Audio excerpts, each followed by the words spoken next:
Mais d'abord, comme chaque vendredi, l'enquête de la rédaction d'Europe 1, nous partons aujourd'hui en Martinique. Depuis près de 2 mois, l'île aux fleurs est secouée par un mouvement social de grande ampleur contre la vie chère. Alors c'est un vieux sujet aux Antilles évidemment.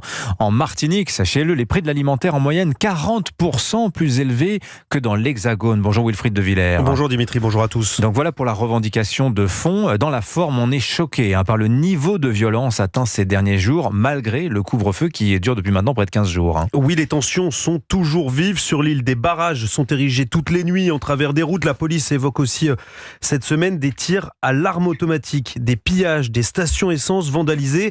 Alors, ces violences, il faut comprendre qu'elles sont menées par une poignée d'individus. C'est ce que m'a affirmé un policier, mais il dit aussi s'inquiéter dans le même temps que la Martinique puisse basculer dans le chaos. Il y a une logique aussi, pour comprendre, de provocation des forces de l'ordre, pour marquer une colère contre l'État français qui, selon les manifestants, préfère réprimer la mobilisation plutôt que de prendre des engagements en faveur d'une baisse des prix.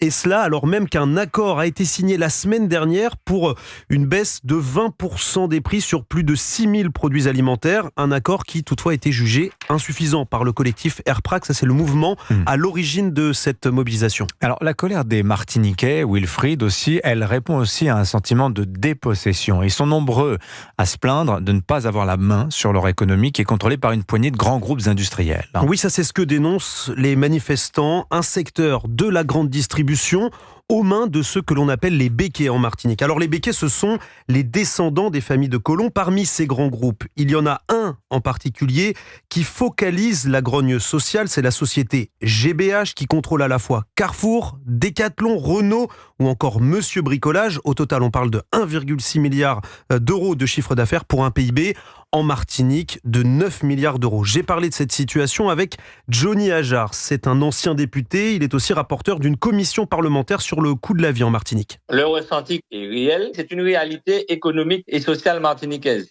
Historique. Le pouvoir économique se concentre majoritairement entre les mains de ces grands groupes qui représentent une minorité de la population, mais une majorité de la richesse créée. Ils sont dans l'automobile, ils sont dans l'alimentaire, dans les pièces détachées. Ils sont également dans le bricolage, dans quasiment tous les domaines porteurs de bénéfices et de revenus. Ce sont des faiseurs de prix.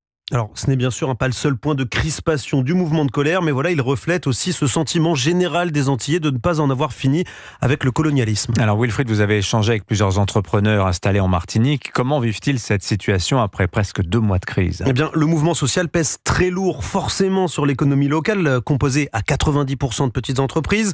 Des entrepreneurs qui disent donc comprendre le mouvement de colère contre la vie chère, qui les impacte eux aussi directement, mais ils regrettent les actes de violence, de vandalisme contre des entreprises, des commerces qui font partie, disent-ils, du tissu économique de la Martinique. Karl Mamlamfouk est porte-parole du comité du collectif des entreprises martiniquaises. Il y a plusieurs entrepreneurs qui réfléchissent à quitter la Martinique. Et chaque fois que quelqu'un a envie de s'énerver, il bloque la route. Il y a un sentiment d'insécurité et de se dire, à chaque fois, il faut reconstruire, rebâtir, relancer une machine. Et quand vous faites ça plusieurs fois, ça peut être démotivant. Résultat de ces 7 semaines de crise, certaines entreprises sont quasiment à l'arrêt depuis septembre avec, pour certaines d'entre elles, une perte de 80% de leur chiffre d'affaires. L'enquête sur la crise en Martinique signée du reporter européen Wilfried de Villers. Merci beaucoup Wilfried. 7h40.